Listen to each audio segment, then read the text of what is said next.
Hi, good evening. I like to welcome you to Poem Praise 2. I certainly hope that peace and blessings have been upon you throughout this entire day. And now that it is evening time, let's go ahead and move right along in our How to Eat to Live. The next chapter I have for you is You Don't Need Numerous Diets. Just eat once daily. And it reads as such. In the Christian world, you have innumerable food diets and numerous ways to prepare them.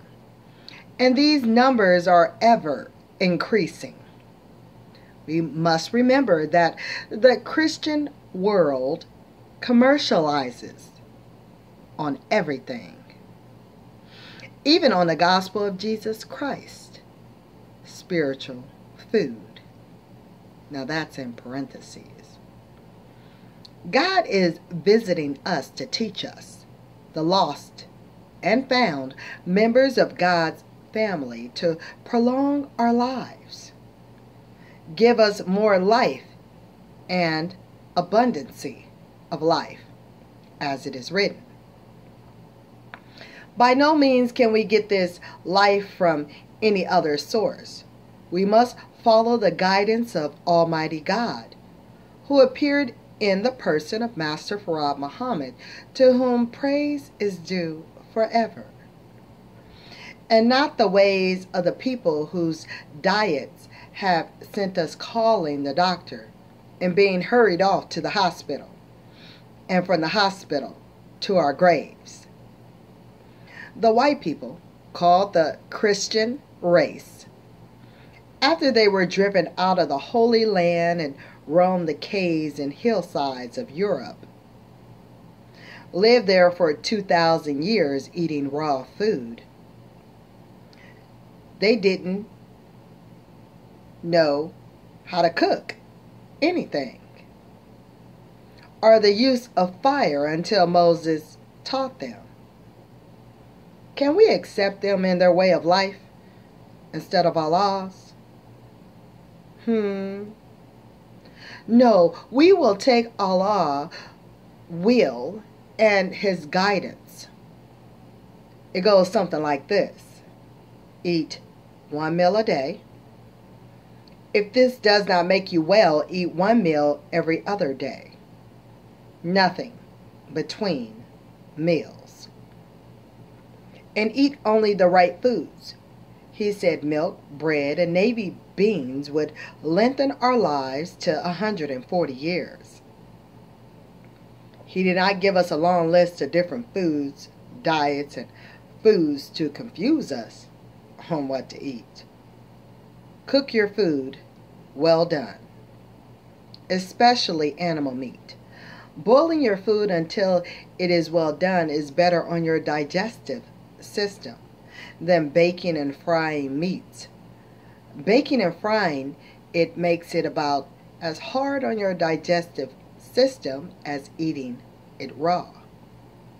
Never try to put a baked crust on any of your food except bread. Drink plenty of wholesome milk. Eat butter, bread, and fresh foods.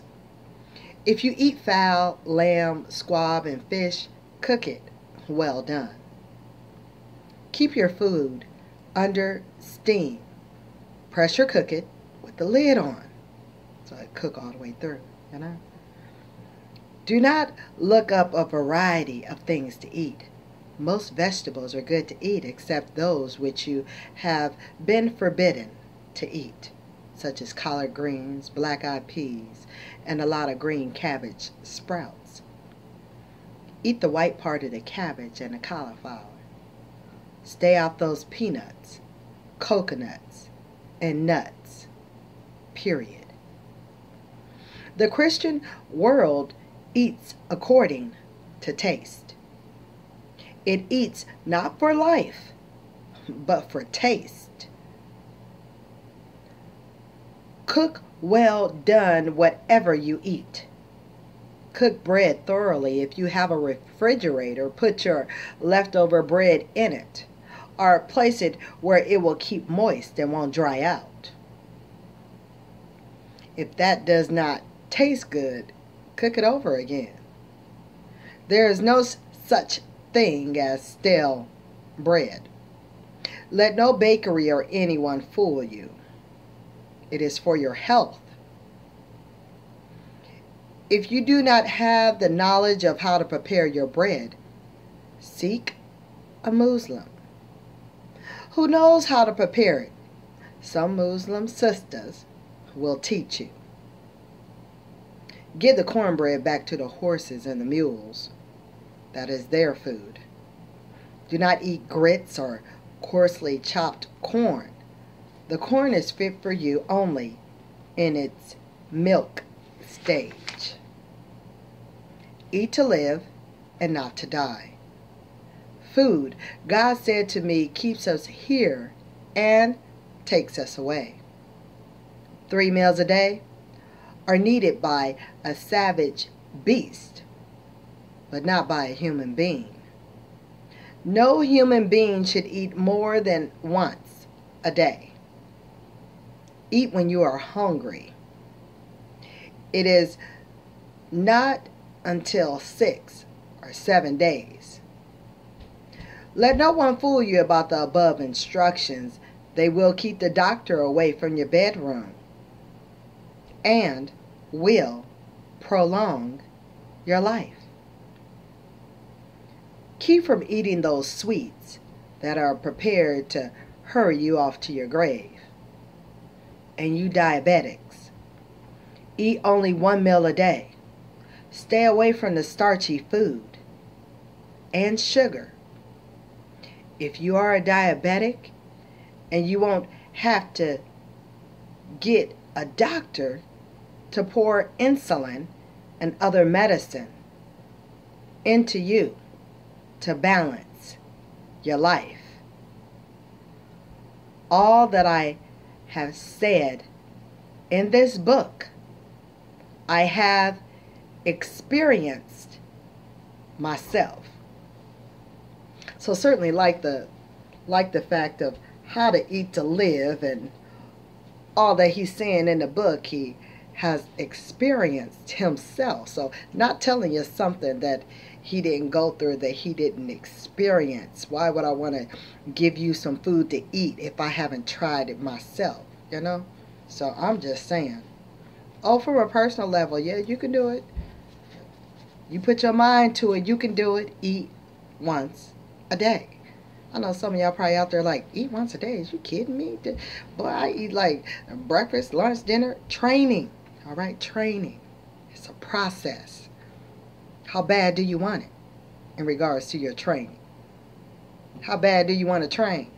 What you working on? What you gonna do? How you gonna get to where you trying to get to? You know, training. It's a process, okay? So I want you to have a wonderful and have a blessed rest of the evening. And certainly stay tuned to hear on Poem Praise 2. We will be reading more of How to Eat to Live, and I'll just give you a preview. This is what we have read already, and this is what we have to get through. So yes, we are certainly tackling this book, and yes, I do have a preview of the next book I'm going to get to read to you. So stay tuned to Poem Praise 2, because guess what? I do have more coming for you. All right? Okay. Later, y'all.